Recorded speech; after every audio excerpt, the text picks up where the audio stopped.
Have you ever noticed how some people seem to age rapidly after 75? While others still walk tall, laugh loud, and live with energy and purpose? Maybe you've even wondered, what are they doing that I'm not? Or perhaps you've lost friends who seemed fine one year and gone the next. It can feel like a mystery. But here's the truth. It's not all luck or good genes. Science is showing us that nearly 99% of deaths after 75 come down to just 5 major causes. And the good news? Most of them can be prevented or at least delayed if you take the right steps. Today, we're having an honest, practical conversation. No scare tactics, no complicated medical talk, just real strategies to help you live stronger, longer, and healthier. Because no matter your age, it's never too late to make smart changes. You deserve to enjoy your life fully, to stay sharp, independent, and active for as long as possible. And I'm here to help you do just that. So let's get right into it. One of the biggest reasons seniors pass away after 75 is something we don't always feel right away. It creeps in quietly and doesn't cause much pain. Until it does. I'm talking about heart disease. It's still the #1 cause of death for people over 75, and yet it's often silent. You might feel a little more tired walking to the mailbox. Or notice your ankles swelling just a bit, but you write it off as normal aging.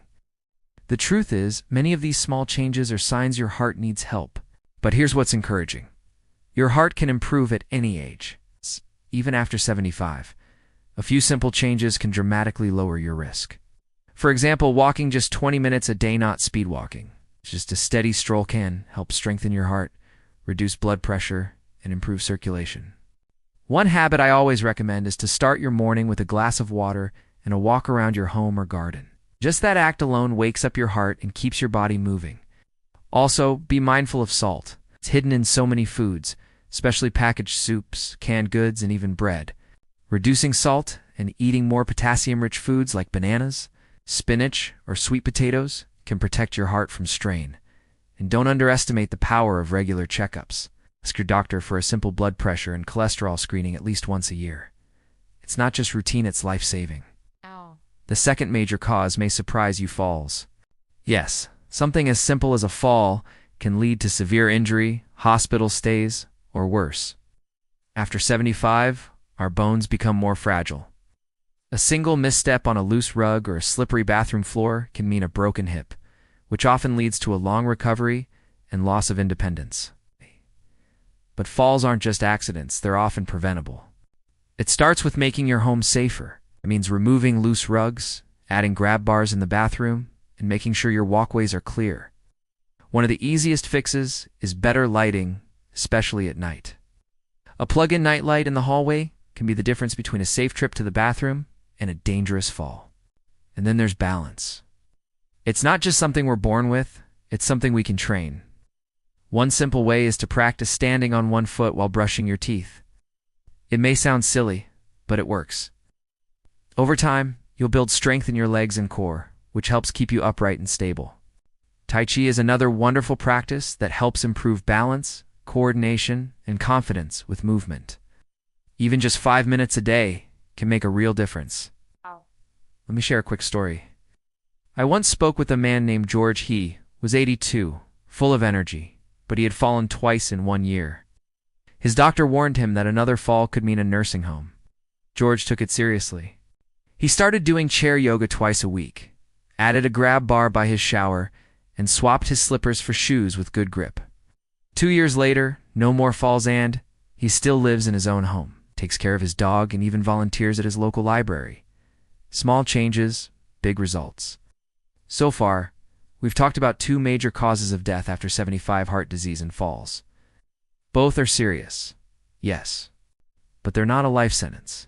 A bit of awareness and steady action, you can protect yourself. You need to run marathons or eat nothing but calories. Just need to take care of the small things consistently. Now that we've covered those, let us take a closer look at another silent but powerful threat, one that can sneak up on even the most active, happy people. One of the most underestimated dangers to your health after 75, ISN. Something you can see in a mirror or feel right away. It's chronic respiratory disease like COPD or emphysema. Breathing is something we take for granted until it starts to feel like a struggle. Maybe you've noticed yourself getting winded more easily than before, climbing stairs or walking through the grocery store. Maybe that little cough that used to come and go now lingers longer. These can all be signs your lungs are working harder than they should. What many people don't realize is that lung health can improve even in later years. You're not stuck with the lungs you have today. Small, daily habits can help strengthen your breathing, reduce your risk of flare-ups, and keep your energy up. The first tip: practice deep breathing. I know it might sound too simple to be powerful, but taking 5 minutes a day to breathe slowly and deeply helps clear out stale air and brings fresh oxygen into your lungs. You can try a 4-4-6 method. Breathe in for 4 seconds, hold for 4 seconds, and breathe out for 6. This not only strengthens your lungs, but also calms your nervous system. Also, try to stay active in short bursts.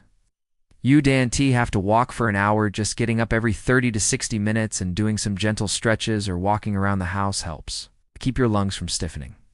If you live in an area with poor air quality, keep your windows closed on bad days and consider using an air purifier, especially if you have a history of asthma, smoking, or allergies. And yes, if you're still smoking, even a little, it's not too late to stop. I've met folks who quit in their 70s and still saw improvements in their breathing, sleep, and overall vitality. Your body wants to heal. You just have to give it a chance. Now let us talk about something a little harder to notice, but just as dangerous: diabetes and blood sugar imbalances. After 75, your risk of developing type 2 diabetes increases dramatically. The tricky part: many people have it and don't even know. It doesn't always start with sugar cravings or insulin shots. It can begin with fatigue, blurry vision, frequent urination, or even slow healing from small cuts. Left unchecked, high blood sugar can quietly damage your heart, kidneys, brain, and even your eyesight. But again, prevention and even reversal are within reach. One of the easiest things you can do is cut down on processed carbohydrates. That means white bread, sugary cereals, cookies, and soda. Instead, go for fiber-rich options like oatmeal, beans, lentils, and whole grains. These help keep your blood sugar steady, which protects your organs over time. Another simple practice is to go for a gentle walk after meals, even just around the living room or your yard. Moving your body helps lower your blood sugar naturally, and it aids digestion too. A few friends of mine started this habit together after dinner, and they not only improved their health, they deepened their friendships in the process. It's also important to get your A1C checked at least once a year. It's a simple blood test that shows your average blood sugar over the past 3 months. If it's creeping up, you can make adjustments before things get serious. And if you already have diabetes, don't panic. Many seniors manage it beautifully with small changes and regular support. You know, there's a phrase I often repeat: awareness is the beginning of prevention. When you know what to watch for, you're already ahead of the curve. And when you pair that knowledge with steady, doable actions, you're not just surviving, you're thriving. Now, I want to take a moment here and ask you something a little more personal. Have you been feeling more tired lately? Maybe a little withdrawn? Have you lost interest in things you used to enjoy? If so, please don't brush it off, because another major cause of declining health and, yes, even death after 75 is something we often ignore or hide: depression and loneliness. This might surprise some people, but emotional health is just as critical as physical health when it comes to longevity. When you feel lonely, your body responds like it's under stress, your immune system weakens, your sleep suffers, and your risk of heart disease and even dementia goes up.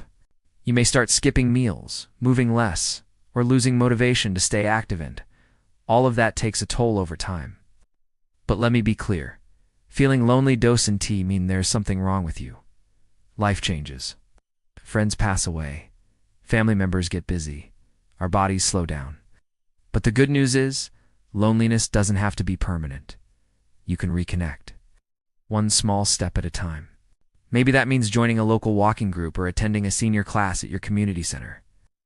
Maybe it's calling someone you haven't spoken to in a while, or even starting a new hobby like painting, gardening, or learning something new online. And if your sadness feels too heavy to shake, please talk to your doctor. There is absolutely no shame in seeking help. In fact, it's one of the strongest, smartest things you can do. I once met a woman named Helen. She was 79 when her husband passed, and for a while, she barely left her house. Her health began to slip, her appetite vanished, and she lost weight quickly. But her daughter gently encouraged her to volunteer at the library just one morning a week. Within months, Helen was smiling again. She started baking, going out with friends, and feeling like herself. Her body healed because her spirit did. So yes, depression and isolation are real risks, but they also signals that something in you is still longing for connection, for purpose. And that is a beautiful sign of life. Let's keep going. Because we've already covered heart disease, falls, respiratory issues, diabetes, and emotional health, and now it's time to look at the final piece of the puzzle. And now let's talk about one final critical piece of the longevity puzzle: cancer. It's a word no one wants to hear, but by the time we reach our mid-70s, the risk becomes very real. In fact, many cancers are most commonly diagnosed in people over 65. And while it can be frightening, what's even more important to know is this: early detection and lifestyle choices can make a huge difference. One of the biggest challenges with cancer is that it often doesn't cause symptoms until it's more advanced. That's why screening matters. It's not about living in fear, it's about staying informed. For example, regular skin checks can catch early signs of melanoma. Simple blood work, colonoscopies, mammograms, or prostate screenings, depending on your personal history and doctor. These can lead to earlier detection and much better outcomes. But here's something most people overlook. Your immune system is your body's first defense against abnormal cell growth. And guess what supports your immune system more than anything else? A healthy, low-inflammatory lifestyle. That means staying active, getting enough sleep, reducing sugar, and eating a rainbow of colorful vegetables. It also means managing stress, because yes, long-term stress suppresses your body's ability to defend itself. And then there's your mindset. Your belief in your body's ability to heal and stay strong actually influences your health.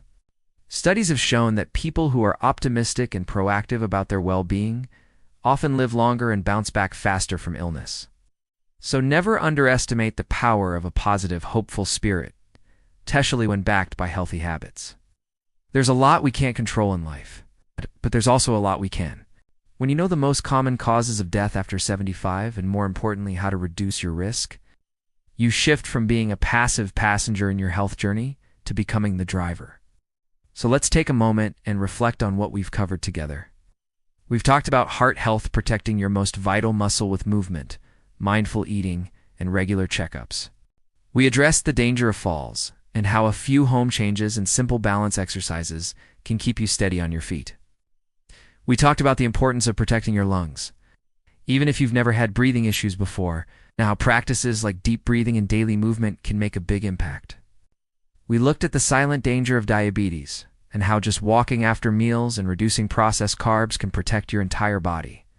We opened up about emotional health, the power of human connection, and how fighting isolation may be just as life-saving as any medicine. And finally, we faced the reality of cancer, not with fear but with clarity, confidence, and the tools to support your body's natural defenses. Now, I know that might sound like a lot to take in. You might be thinking, where do I even start? The answer is simple. Start small. Don't try to change everything at once. Pick one thing. Maybe it's going for a walk every morning. Maybe it's swapping your salty canned soup for a homemade version. Maybe it's calling that friend you've been thinking about, but Haven Tea reached out too. Maybe it's booking that checkup you've been putting off. Small steps, taken consistently, lead to big change. And remember this: aging is not a decline, it's a privilege. Every year you wake up is another chance to love, learn, laugh, and live. Your body is still capable of healing. Your mind is still capable of growing. Your heart is still capable of connecting. No matter your age, it is never too late to care for yourself. In fact, it may be the most important time to do so. I hope this conversation reminded you that your health is still in your hands. You are not powerless. You are not too old. You are not past your prime. You are alive right now. And that means you have the power to shape what comes next. If this video spoke to you, I'd love for you to leave a comment below. Tell me one small thing you're going to start doing for your health today. I read every comment, and hearing your stories truly inspires me and this whole community. Don't forget to like the video if it helped you, and subscribe for more simple, real advice to help you stay strong, happy, and independent at any age. You are not alone on this journey. We're walking it together. So here's to your health, your joy, and to living your very best life, and to 5